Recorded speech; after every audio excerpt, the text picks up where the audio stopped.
সাহিত্য সম্রাট বঙ্কিমচন্দ্র চট্টোপাধ্যায় রচিত বন্দে মাতরম সঙ্গীতের 150 বছর পূর্তি হলো। সেই উপলক্ষে দেশ জুড়ে বিভিন্ন অনুষ্ঠান পালিত হচ্ছে।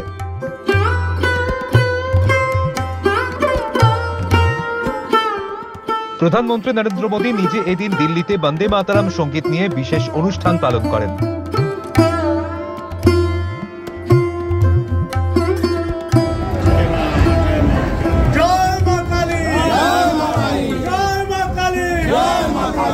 কলকাতায় বিরোধী দলনেতা শুভেন্দু অধিকারী ঠনঠনিয়া কালীবাড়ি থেকে কলেজ স্কয়ার পর্যন্ত বন্দে মাতরম ইস্যুতে মিছিল সংগঠিত করেন।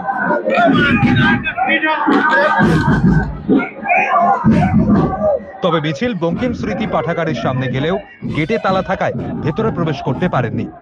বাইরে বঙ্কিমচন্দ্রের ছবিতে মালা দিয়ে শ্রদ্ধা জানান। এদিকে বিজেপির এক সাংসদ দাবি তুলেছেন বন্দে মাতরম সঙ্গীতকে জাতীয় সঙ্গীত করা হোক। জানিয়ে রাজনৈতিক চর্চা শুরু হয়েছে। মন্ত্রী শশী পাঁজা বিষয়টি সমালোচনা করেন। ভারতীয় জনতা পার্টি কেন্দ্রীয় নেতৃত্ব এবং বাংলা বিজেপি নেতৃত্ব তাদের এই বিষয়ে অভিপ্রায় কি?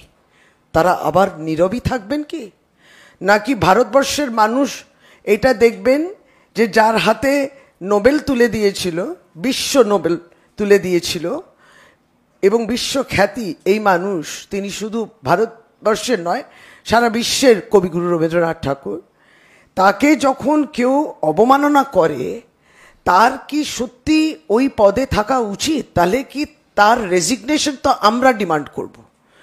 সর্বভারতীয় তৃণমূল কংগ্রেস, আমরা সেই কর্ণাটকের যিনি এমপি মাননীয় সাংসদ এবং যিনি প্রাক্তন ওখানকার স্পিকার ছিলেন, তার এই মুহূর্তে তার রেজিগনেশন আমরা ডিমান্ড করছি। কিন্তু তার সঙ্গে এটাও যুক্ত করছি যে ভারতীয় জনতা পার্টি এটাকে কি দেশবিরোধী কথা মনে করে না? জাতীয় সঙ্গীতকে আপনি অবমাননা করলেন, তাহলে উনি অ্যান্টি ন্যাশনাল নয়? আর আমরা যখন প্রশ্ন করি আমরা হয়ে যায় দেশ বিরোধী।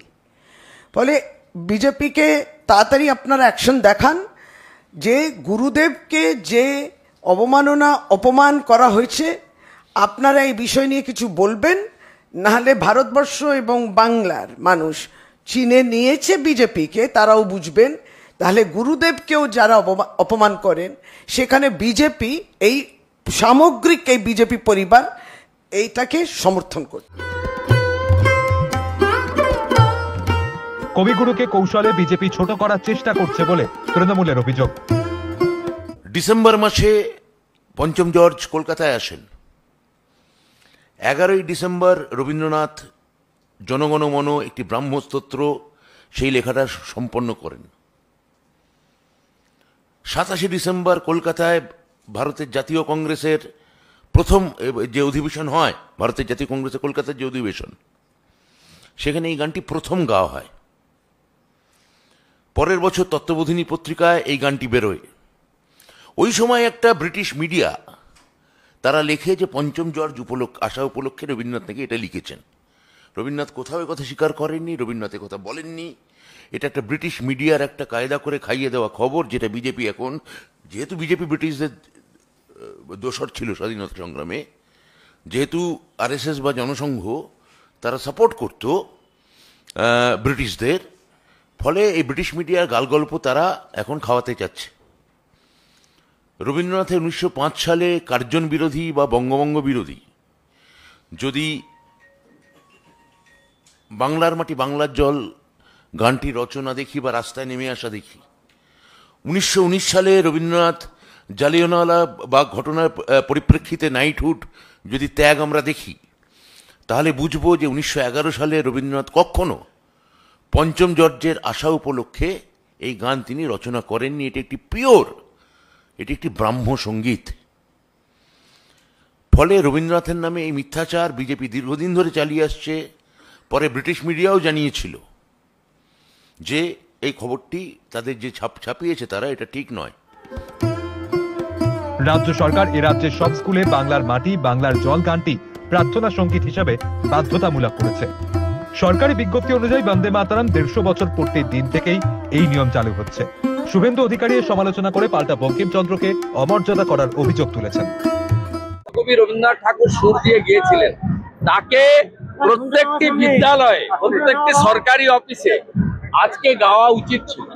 তা না করে উনি যে গানটা স্টেট গীত সঙ্গীত হিসেবে ঘোষণা করেছেন তাকে তিনি গাইতে বলতে পারেন, অপশনাল দেওয়া উচিত, এ কোনটা অ্যাকসেপ্ট করবে, এটা অপশনাল থাকা উচিত। কিন্তু যেভাবে ম্যান্ডেটারি করেছেন, মিসইউজ করেছেন এবং বেছে নিয়েছেন এমন একটা দিনকে যেদিন ঋষি বঙ্কিমচন্দ্র 1875 সালে আজকের দিনে এই গানটা, এই কবিতাটা রচনা করেছিলেন আনন্দমঠে।